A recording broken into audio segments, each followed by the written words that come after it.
is just way too convenient. Look at that there. Got a remote control with a monitor on my phone. Just way too easy. Red. Who would have thought they actually make great things? So I'm trying a couple different things. Checking them out right now. One is that now we are in a space that kind of looks like a studio. I think I'm a little overlit right now. My fill light could be down just a little bit. I think my key is looking good. Being a bit squinty because I'm not used to having this bright a light. Audio wise, I'm really trying to get the audio just perfect if it can possibly happen in this space. Right up here, I've got a shotgun. This is the Rode NTG4 Plus. It's a great microphone. We're kind of looking like a studio now. We've got lights. We've got some sort of backdrop. Got a nice presentation desk here. Got my laptop. I've got a random ass drone just parked here, you know, just so I look the part. I think things are pretty good. Let's talk about where we're at. You may have recognized the space that I'm standing in. Previously, this was a big pile of crap. The weather delayed me getting a dumpster. The dumpster showed up. Me and the whole family busted our butt to just get rid of all the junk that we had accumulated since we've been here. We've been here about 4 years now. And it was amazing how much crap we had in here. Not just amazing, really embarrassing. Honestly, the fact that we filled a 20 cubic yard dumpster of stuff that we didn't care about just in 4 years. You really got to rethink about how you consume things, which for me being a tech head is it's always part of the consideration. You buy all this stuff and eventually it's garbage. Some stuff a little quicker than others. And that's not meant to be like some dig on what I'm gonna talk about here. This is my Autel Evo 6K. I got it as a trade. A friend of mine was looking to get a Mavic Pro 2, which I had since it came out, and all my drones are DJI, and I was getting a bit worried that there could be a problem where I was locked out of an airspace, because anybody who's flown DJI, and especially people who do it commercially, realize that DJI's Nannywear is problematic. I've always been able to get past it, but there are times where I've wasted up to an hour on a job site with the project manager over my shoulder, wondering what's going on as I navigate the DJI Go authorization just not working as it should. So I jumped on the trade and I picked up this Autel because it doesn't have any anywhere. If I tell it to start flying, it just starts flying. Now, since I'm a commercial drone pilot, it's already my responsibility to be flying where I can fly. That's a burden I bear as a professional. I don't need a leash and I don't need hoops to jump through. If I get in trouble, that's on me. If the FAA busts me for doing something I'm not supposed to be doing, that's on me. I don't need the drone company to make those kind of choices for me. So anyway, the Autel Evo sounded like a really good idea. But honestly, it was just too different than anything else that I'm working with, and I never pulled it out of the case. So now that I have a DJI FPV drone on the way, it just made sense to sell this off so that I can help fund that transition. So this right here is up for sale. I have it on Facebook Marketplace for $1,600.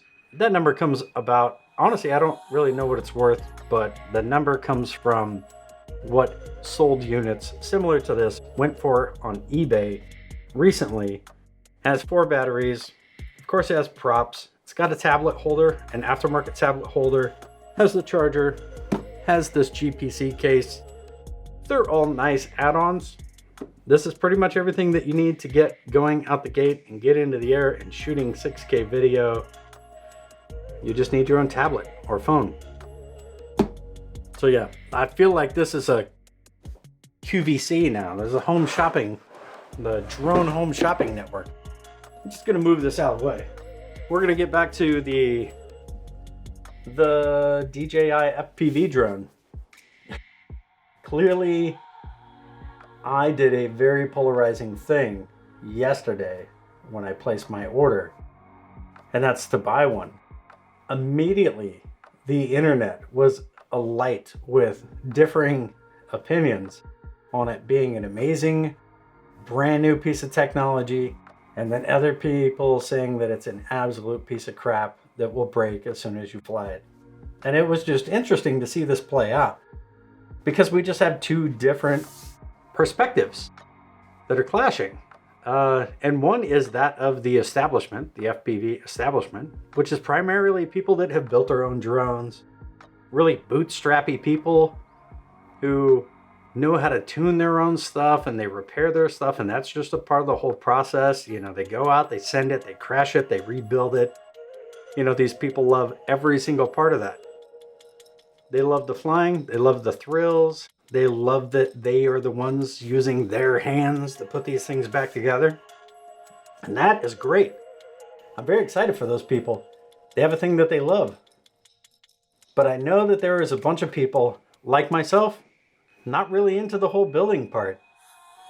I've done a fair amount of that with RC cars, with computers, with real cars. And I'm just getting older. Like, I want the experience without the work, if I can have it. I don't want to have to build the drone. I don't want to have to repair the drone. I just want to fly it. I want to fly it, and I want to get epic ass footage. That's all I care about. I want to fly, I want to have a good time, I want to get wicked footage. That's it. I don't want to come home, spend 5 hours rebuilding my drone and dialing back in my settings if I had to change some of the gear out for different pieces. None of that interests me. I got 2 kids. I don't have time. You can probably hear them. They're just, I'm in the basement. They're upstairs running around like crazy kids. Anyway, they don't give me that kind of time. I don't have that kind of privilege. So I am very happy that DJI finally entered the ring. Honestly, I've been waiting years for this. Ever since I started flying drones, which now I'm at like 6 years. I've been a commercial drone pilot. I've been a card carrying Part 103 pilot since a month after it was a thing. What was that, 5 years? Somebody will fact check me. I don't know off the top of my head. When you got a camera pointed in your face, you forget a lot of things. So that's one thing I forgot. I know that I've got a stack of 3 cards now, with 2 of them expired. So I've been doing that a while. I've been putting things in the air for a while. And I've really wanted to get into FPV, except I didn't want to have to build the thing myself. I wanted somebody to work out all the rough edges so that it became a turnkey solution. We had these Cine Whoops. I mean, I thought I was going to buy a Cine Whoop with the skeleton GoPro. Shout out to Robert McIntosh for being the one that pioneered doing that. Like, I thought that was going to be the way that I would get into it. But DJI made it a little bit easier for me. I'm very grateful. Despite the nannywear, despite the other issues that I have with DJI stuff, I'm still very glad that they made this move. Hopefully it opens the doors for other companies so that they do something similar. So yeah, a lot of haters. Bunch of people that are, you know, like, get off my drone lawn at the moment. You know, you guys can't fly. Gonna be a bunch of people crying tomorrow when their plastic drones crash. Yeah, it's kind of typical naysaying. It's typical, we were here first. You guys didn't pay your dues. Trash talk. It's old. It's tired. I don't really care to hear it.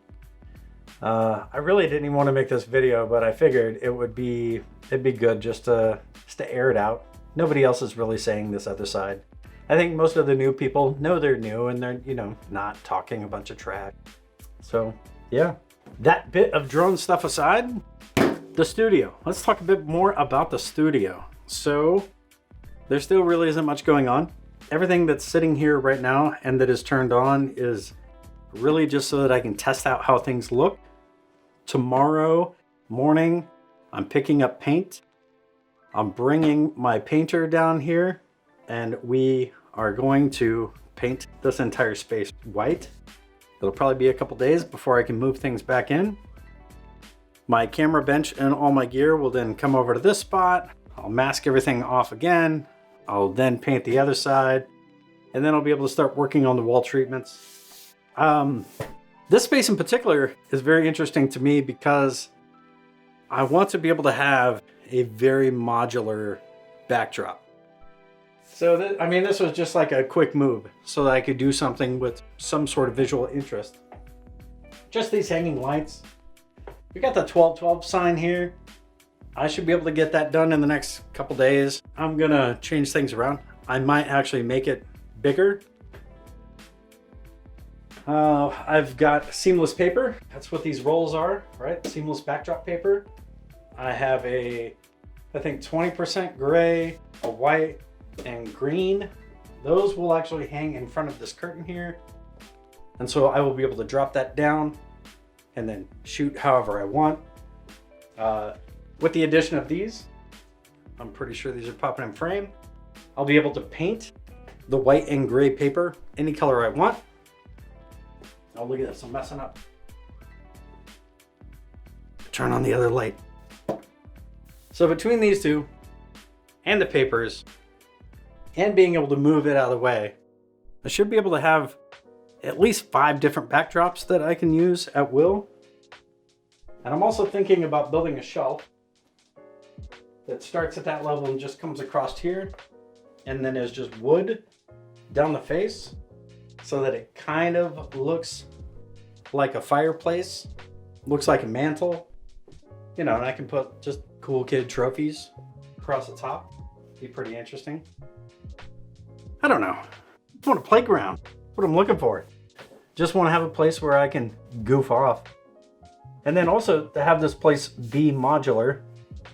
You can't really see it, but I've got about 20 by 12 feet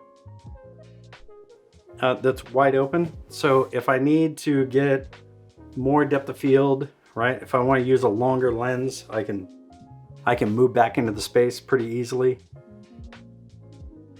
Yeah, that's it. So let me just cut out here and play this montage of events that have gotten me to where we are as you see it now.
Thanks for tuning in, and I'll see you on the next video.